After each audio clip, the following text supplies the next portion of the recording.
All right, I'll give you 2 minutes, but then I need to start my show. But don't tell me that you don't know why there's no sun up in the sky when you know full well that you're the one that caused the tempest in the first place. Granted, I understand why you're vengeful, since your brother Antonio usurped you and cast you adrift on that island. But it's not like you and your gal Miranda ain't together. She's there with you and she loves learning from you. Just keep her away from that lecherous beast Caliban. Sure, the two of you have been stranded on a desert island for the past 12 years. But there are two ways you can look at the situation. I can understand why you might think that life is bare and there's gloom and misery everywhere. But look at it through Miranda's eyes. Everything is new to her, and what she sees is a brave new world, and you can do the same. I know you say that you just can't get your poor old self together and that you're weary all the time, but think of your daughter. When she went away with you, she was only 3 years old. And even though you say that when you got to the island, the Blues walked in and they met ye, Miranda is happy because she's never known anything different. If she stays away from contact with other people, including Ferdinand, who you know she'll love, how can she ever hope to return to Italy and perhaps even become the Queen of Naples? All I do is pray that you'll give her a chance to find happiness and just walk in the sun once more. Your bitter vengeance towards your brother Antonio can't go on. I mean, it's been 12 years. If you keep saying to yourself, everything I had is gone, you'll never be at peace with yourself. So it's up to you, Prospero. Either end the stormy weather or it keeps raining all, and I mean all, of the time.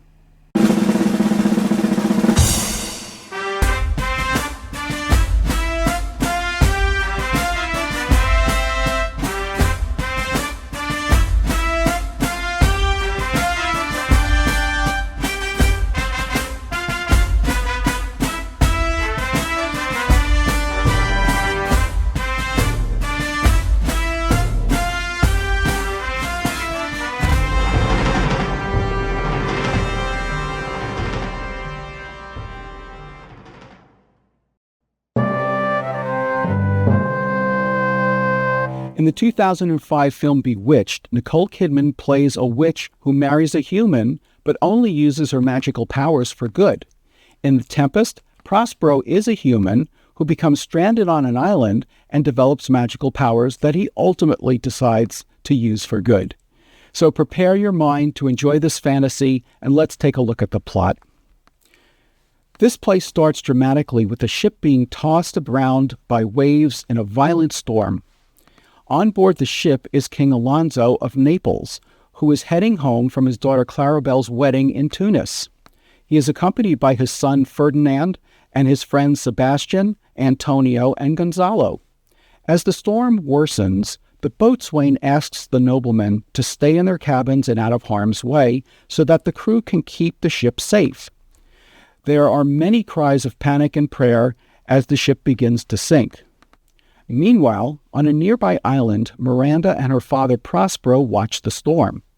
She worries about the poor souls on board, but Prospero tells her to be calm, and he uses his magic powers to ensure that the passengers are all safe. He then tells her about their past. 12 years earlier, Prospero was the Duke of Milan, and Miranda, whose name means to wonder at, was a princess. However, they were betrayed by his brother Antonio and Alonso, the King of Naples. They sent Prospero and his daughter away on a rotten carcass of a butt. The two washed up on the island, and ever since then, Prospero has spent his time developing magic powers. He controls Ariel, a sprite, and Caliban, his servant, who is the offspring of the witch Sycorax and the devil himself. Prospero says it is fortunate that his enemies are now stranded on the island following the shipwreck. After telling his story, he puts Miranda under a sleeping spell and talks to his servant Ariel. Ariel explains that he caused the storm as Prospero instructed and has placed the passengers safely on different parts of the island. He's left the king's son Ferdinand all by himself.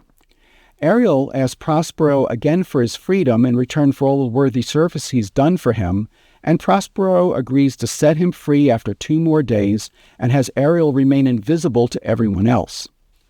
Prospero orders his poisonous slave Caliban, who inhabited the island long before Prospero arrives, to fetch more firewood.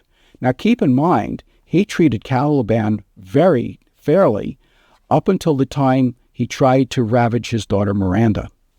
Caliban curses his master, but must obey him because he's afraid of Prospero's magic.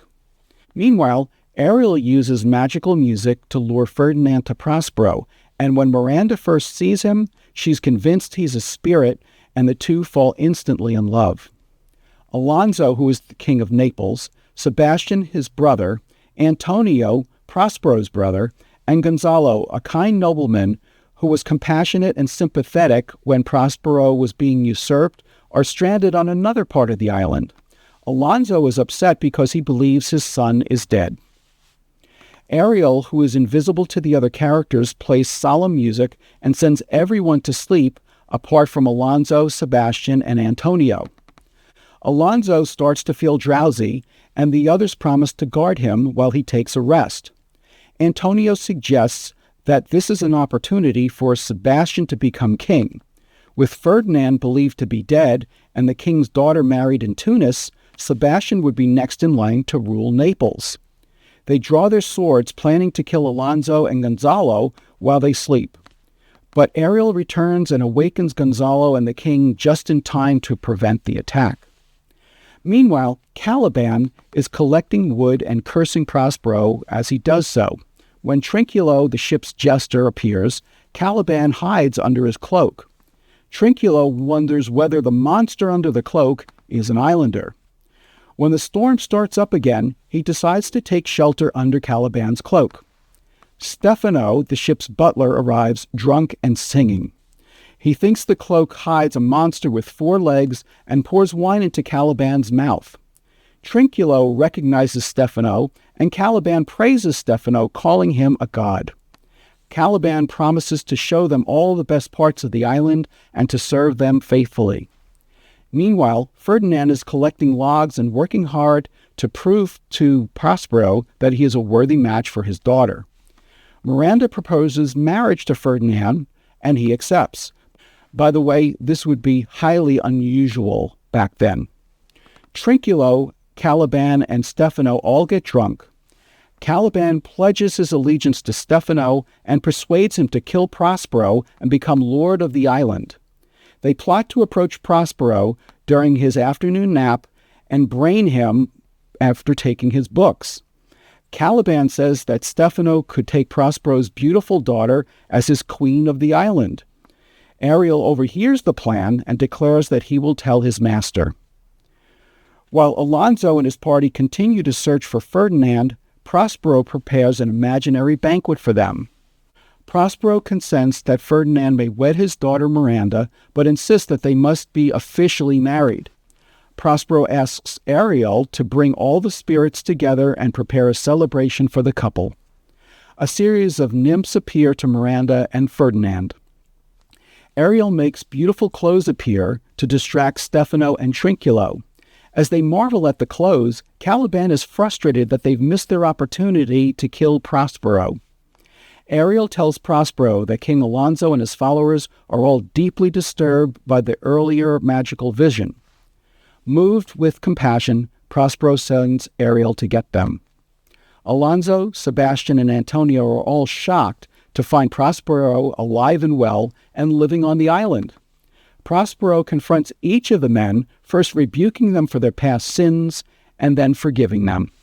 Alonso is repentant and reinstates Prospero as the Duke of Milan, but Antonio, Prospero's brother, remains silent. Alonso is delighted when Prospero reveals that his son Ferdinand is alive and engaged to Miranda. Meanwhile, Ariel disappears and magically repairs the ship and brings the crew. Ariel brings back Caliban, Stefano, and Trinculo wearing their stolen clothes.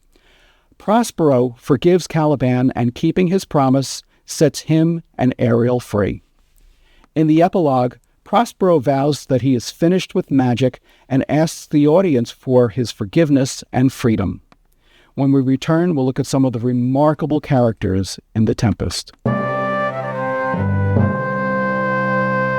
All right, now let's look at some of the major characters in this play.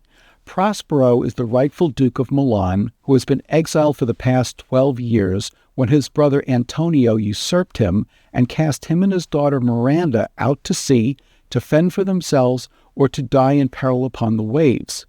While he was the Duke, and for the entire time that he's been on the island, Prospero has been studying his books, which have empowered him with magical abilities that he uses to seek revenge on his wrongdoers.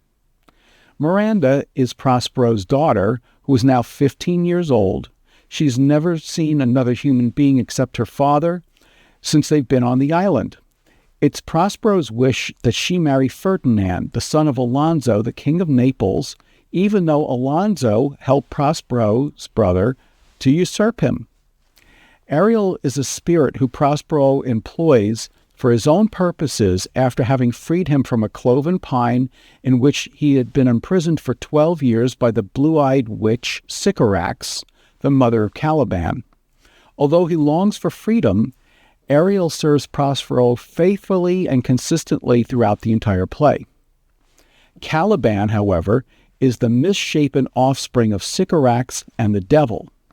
Prospero treats him with human care, and Miranda taught him to speak along with many other skills, but once Caliban tried to force himself on Miranda, he was treated as a slave and confined to menial tasks and limited to only a small part of the island. By the way, when Stefano and Trinculo stumble across Caliban, they take him for a fish and then a monster. Antonio is Prospero's brother who usurped him many years ago. He's brought to the island as a result of the Tempest, and along with Alonso, the king of Naples, was responsible for stranding Prospero on the island for the past 12 years. Gonzalo was an honest old counselor of Prospero's who had no choice but to go along with the plot to usurp him. Although he took compassion on Prospero and provided him with clothes, food, water, necessities, and most importantly, his books, through which he developed his magical powers. Had it not been for Gonzalo, Prospero and Miranda would have most likely perished at sea. And finally, Stefano is the king's butler, who is jumped throughout nearly the entire play. He's paired with Trinculo, the king's jester. Caliban latches onto these two men and wants Stefano to kill Prospero and become Caliban's new master. Coming up, let's take a look at some of the plot devices and memorable scenes from this play. In The Tempest, Shakespeare uses one of the most common plot devices, which is a shipwreck, although we learn later that the ship wasn't actually wrecked at all. We've seen this plot device used in The Winter's Tale, The Merchant of Venice, Othello, Twelfth Night, and The Life and Death of King John. But the purpose of this shipwreck was to make sure that the characters can't escape their environment and circumstances, allowing Prospero the opportunity to seek revenge on his usurping brother and bring Ferdinand and Miranda together so that they can fall in love. Which brings us to another common plot device, which is a father directing his daughter's courtship. Sometimes this works out well, as in Pericles, Prince of Tyre, with Thaisa and Pericles, or with Petruchio and Catherine in The Taming of the Shrew. But more often than not, paternal interference seems to backfire, as in Romeo and Juliet, Troilus and Cressida, A Midsummer Night's Dream, and Cymbeline. Shakespeare uses the game of chess to symbolize the character story as a chess game, with Prospero as the king and all the other players as his pawns. The game represents the king being destroyed and Prospero's power. In the final scene, Prospero reveals Ferdinand and Miranda playing chess, symbolizing that he has caught the king Alonso and reprimanded him for his treachery. The game also represents Ferdinand keeping his promise to remain a virgin until he officially marries Miranda. This is also a very memorable scene because it shows these two young people in love not jumping into bed with each other while they're unsupervised, but honoring Prospero's wishes instead. And speaking of memorable scenes, probably the most comical one is Stefano and Trinculo stumbling upon Caliban and mistaking him for a fish because of the way he smells and because of his appearance. The fact that they get him drunk and he can't wait to serve them only adds to the humor in this tragic comedy. The Tempest contains some interesting themes, some of which we have not previously explored, such as freedom and slavery. When I started doing the research for this episode, I was surprised to find that some critics paint Prospero as an exploiter for imprisoning and enslaving Ariel and Caliban. But I fear that they were not doing Shakespeare nor the character justice with their accusations. So let's look at some of the facts. First, Prospero and Miranda lost their freedom when his brother Antonio usurped them and set them adrift. Fortunately, they made their way to the island where they could survive, and Prospero continued to grow in his use of magic. Next, he rescued Ariel, who was imprisoned in a cloven pine by a witch. Prospero freed him and used him in the role of an indentured servant, not only promising to eventually set him free, but making good on that promise before the end of the play. Then he stumbled across the misshapen creature Caliban, who was left all alone after his mother died, and treated him with human care and education until the creature attempted to rape his young daughter Miranda, and didn't harbor any remorse for his actions. Still, Prospero sets Caliban free at the end of the play, despite the fact that the creature tried to have him murdered. It's also important to remember that neither Ariel nor Caliban were human beings. They were creatures on whom Prospero practiced care, compassion, and discipline as they deserved. I wonder how many of those critics who accuse Shakespeare of creating a character who exploits others with his power own a cat or a dog. We've already looked at the themes of revenge and mercy in The Merchant of Venice, but they're also heavily prevalent in The Tempest. Prospero has every right to be angry with his brother for usurping his dukedom and casting him and his daughter adrift at sea. But fortunately, he doesn't follow through on his vengeance thanks to the intervention of his faithful servant Ariel. Listen to this exchange. Prospero says, "Say, my spirit, how fares the king and his followers? Confined together in the same fashion as you gave in charge, just as you left them. All prisoners, sir, in the lime grove which weather fens your cell. They cannot budge till your release. The king, his brother, and yours abide all three distracted, and the remainder mourning over them, brimful of sorrow and dismay, but chiefly him that you term, sir, the good old Lord Gonzalo. His tears run down his beard like winter's drops from eaves of reeds. Your charm so strongly works 'em that if you now beheld them, your affections would become tender. Dost thou think so, spirit? Mine would, sir, were I human. And mine shall.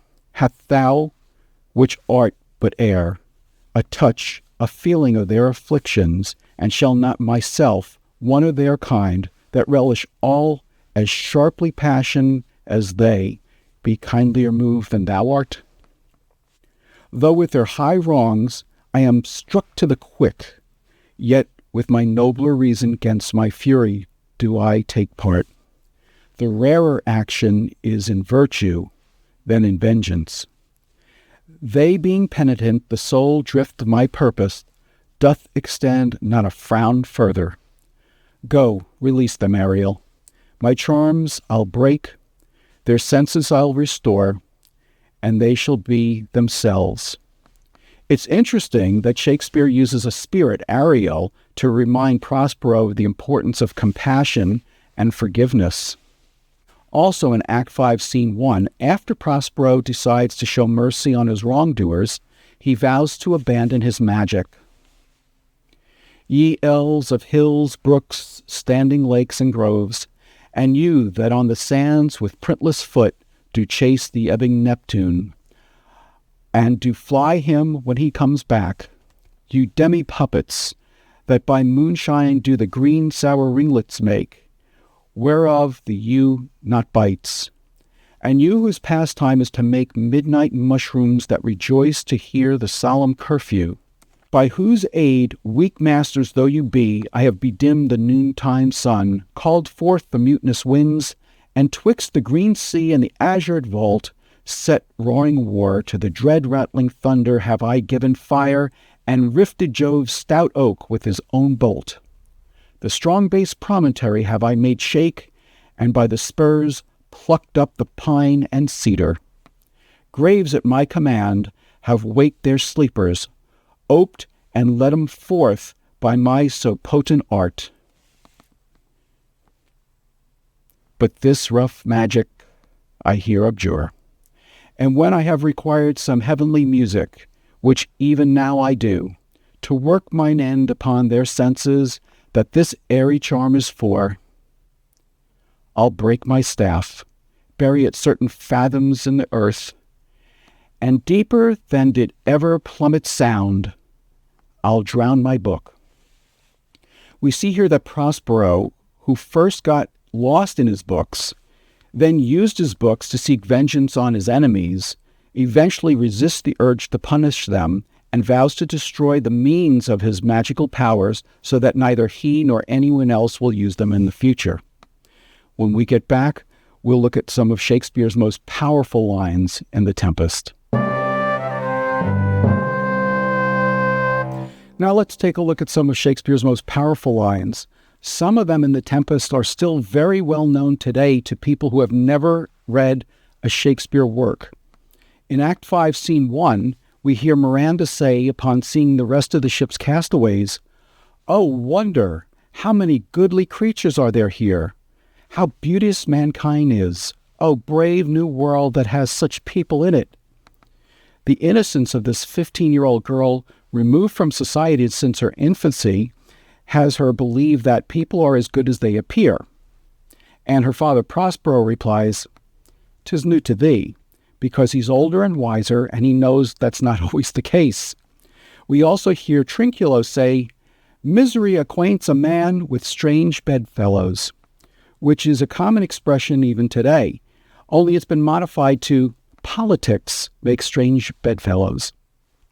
You're probably also familiar with the expression, "What's past is prologue," uttered by Antonio in Act 2, Scene 1, which means that what has happened in the past is likely to happen again, or history repeats itself. In this case, he's referring to the fact that he's usurped one king, his brother, Prospero, and is tempting Sebastian to do the same thing that he did to his brother Alonso, the king of Naples. It's a similar message to American philosopher George Santayana's famous quote, "Those who cannot remember the past are condemned to repeat it." There's also another famous line spoken by Prospero in which he says, "We are such stuff as dreams are made on."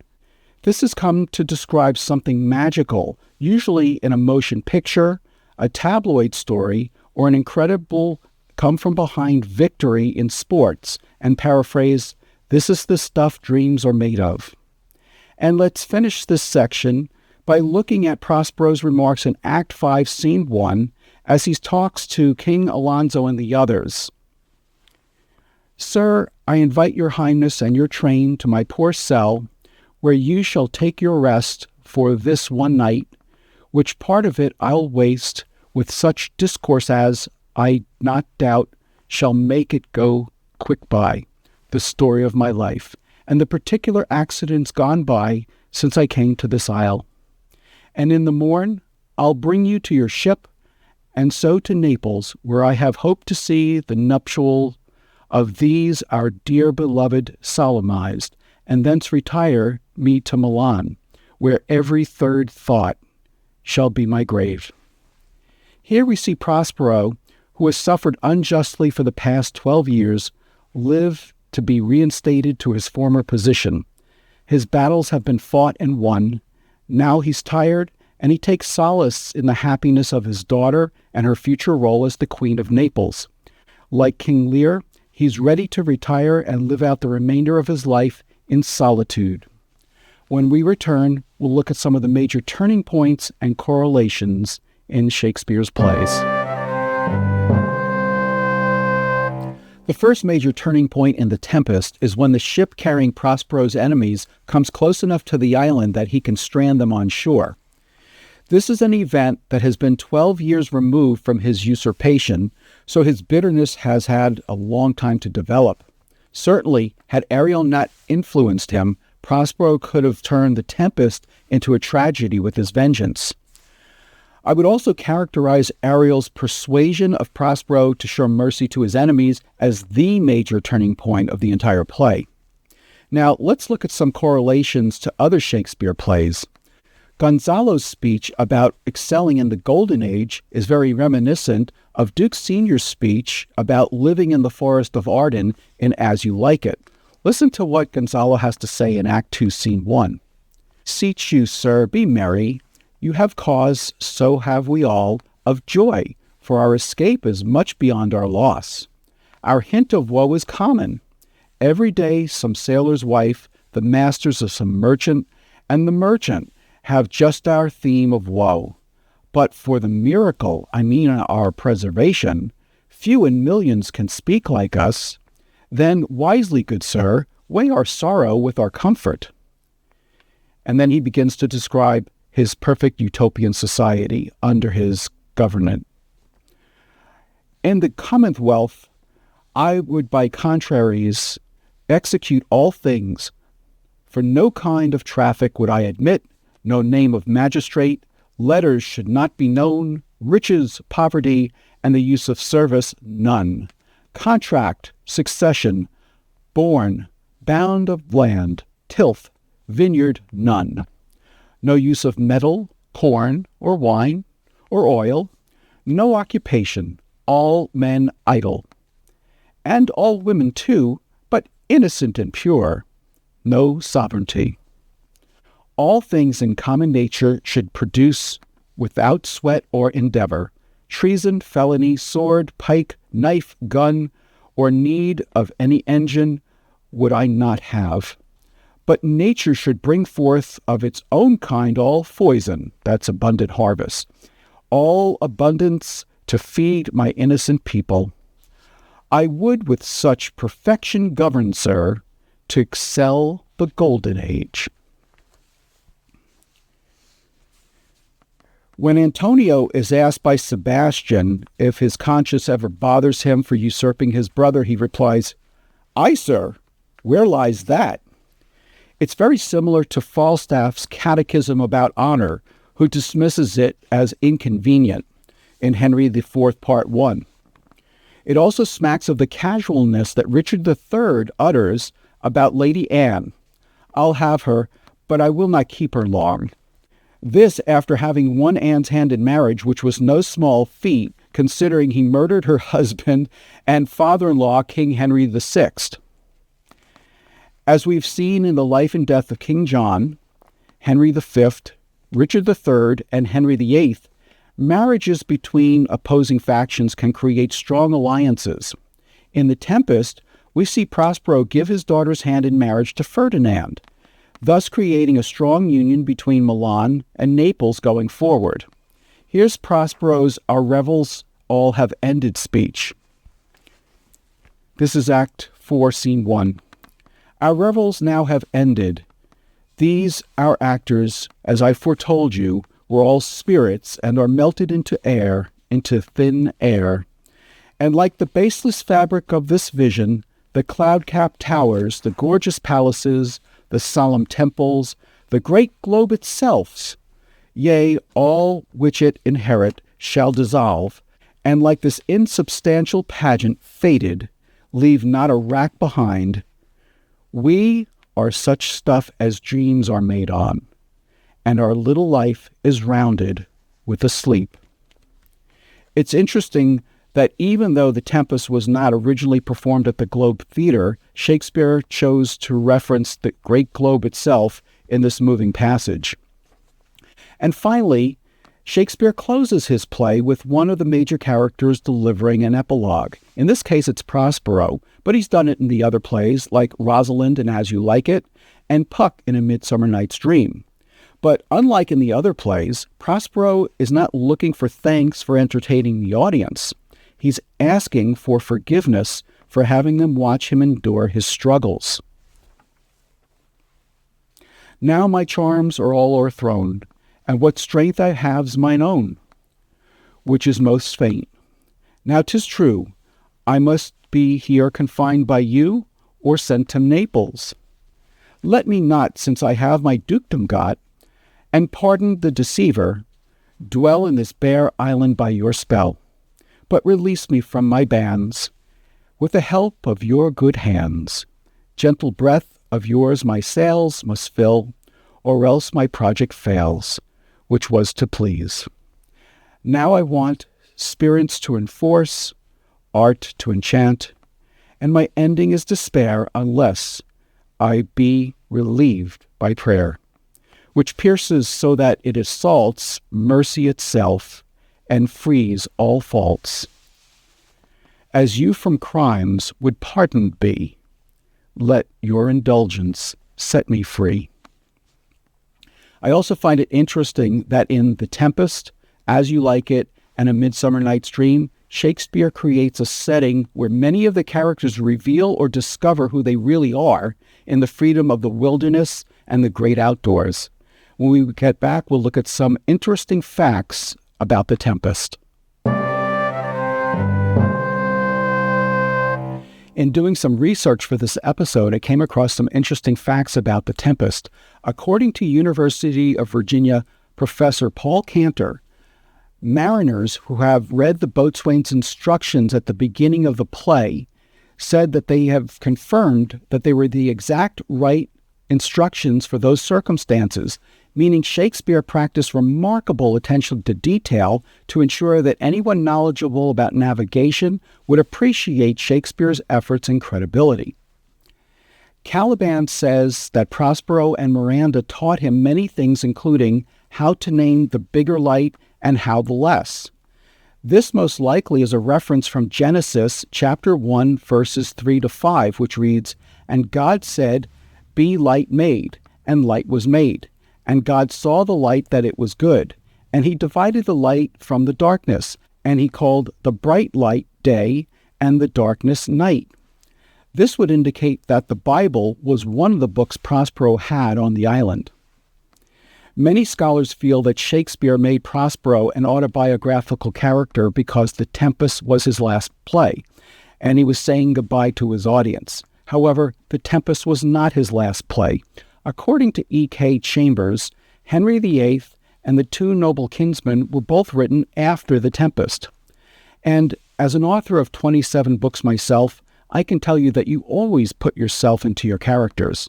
So in that case, Shakespeare is also Caliban, Ariel, and Miranda, not to mention Hamlet, King Lear, Macbeth, Shylock, Richard III, and Othello, because he created all of them. So where exactly is Prospero's magical island located? Some speculate that it had to be somewhere between Italy and Tunis in Tunisia, where the king of Naples and his party had just witnessed the wedding of his daughter. That would put the island somewhere in the Mediterranean. However, others speculate that it was Bermuda, while some say that it could have been anywhere from one of the Jan Mayen Islands off the coast of Greenland, or perhaps the dreamy French Polynesian island of Huahine in the South Pacific. Well, the reality is we just don't know because Shakespeare didn't say, although it may have been inspired by real-world accounts of exploration and colonization taking place either in Shakespeare's day or before. Of the known 27 moons of the planet Uranus, 24 of them are named after characters in Shakespeare's plays, and The Tempest provided the inspiration for the names of several of the moons, more than any other play. In fact, Miranda, Caliban, Sycorax, Prospero, Sebitos, Stefano, Trinculo, Francisco, and Ferdinand all come from this play. However, there's also a moon called Ariel, but that one was named for a character in Alexander Pope's poem, The Rape of the Lock. And finally, Aldous Huxley ironically took the title for his 1932 dystopian novel, Brave New World, from The Tempest. Now let's take a look at some of the great actors in the 1983 BBC Shakespeare version of The Tempest. The magnificent actor Michael Hordern, who plays Prospero, also played Capulet in Romeo and Juliet in 1978, Jupiter in Cymbeline, and the title role of King Lear, both in 1980, and LaFoe in All's Well That Ends Well in 1981. And before that, he played Senex in the 1966 film A Funny Thing Happened on the Way to the Forum with Zero Mostel and Michael Crawford. John Nettleton, who plays Gonzalo, also played Lord Chamberlain in Henry VIII in 1979. Pippa Gard, who plays Marina, also played Hermia in A Midsummer Night's Dream, and Diana in All's Well That Ends Well, both in 1981. Notably, in all three of these plays, the same actress was charged with guarding her virginity, modesty, and honor against the advances of unwanted aggressors. And ironically, Christopher Gard plays Ferdinand opposite his real-life cousin Pippa Gard, who plays his love interest Marina. Yet somehow, the two never kiss throughout the entire courtship. What will they think of next? Stay tuned for today's trivia challenge, which is called Daggers of the Mind. All right, now today's trivia challenge is called Daggers of the Mind. Shakespeare used daggers as very ominous portents of things to come. Name the play in which the following lines appear and who said them. Number 1, "O happy dagger, this is thy sheath, there rust, and let me die." Number 2, "Is that a dagger I see before me?" And number 3, "Hath no man's dagger a point for me?" When we get back, I'll have the answers for you as well as some relevant lessons from The Tempest. Okay, now let's see how you did. Today's trivia challenge was Daggers of the Mind. Name the play in which the following lines appear and who said them. Number 1, "O happy dagger, this is thy sheath, there rust and let me die." That was Juliet in Romeo and Juliet.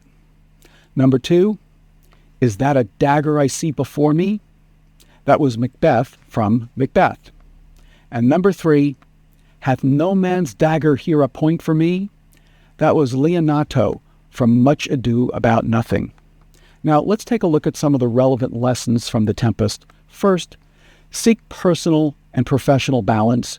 Although Antonio was wrong for usurping his brother, Prospero has to bear some of the responsibility because he relinquished the leadership that he had to his brother and spent all of his time with his nose in his books. If you're a leader, make sure that you're putting those you serve ahead of your own self-interests. Second, to whom much is given, much is expected. Prospero wielded his power to create the Tempest and strand the ship's occupants so that he could seek retribution. Fortunately, we see that he was moved by Ariel's entreaty for compassion, and he had a change of heart about punishing his brother. By vowing to destroy his book and his staff, and making good on his promise to free Ariel and Caliban, we see Prospero grow into a truly noble character. And third, in all things, be gracious. Let's face it, 12 years was an awfully long time to hold on to a grudge. Granted, what Antonio and Alonso did to Prospero was wrong, but in the end, you can see that it took a toll on Prospero because it consumed him for a dozen years.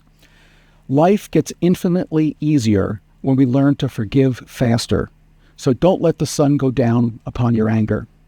I'm Dave Romeo, and thank you for watching this episode of Romeo and Shakespeare. Please join me next time when a seemingly prodigal son puts away childish things in order to become one of England's greatest kings.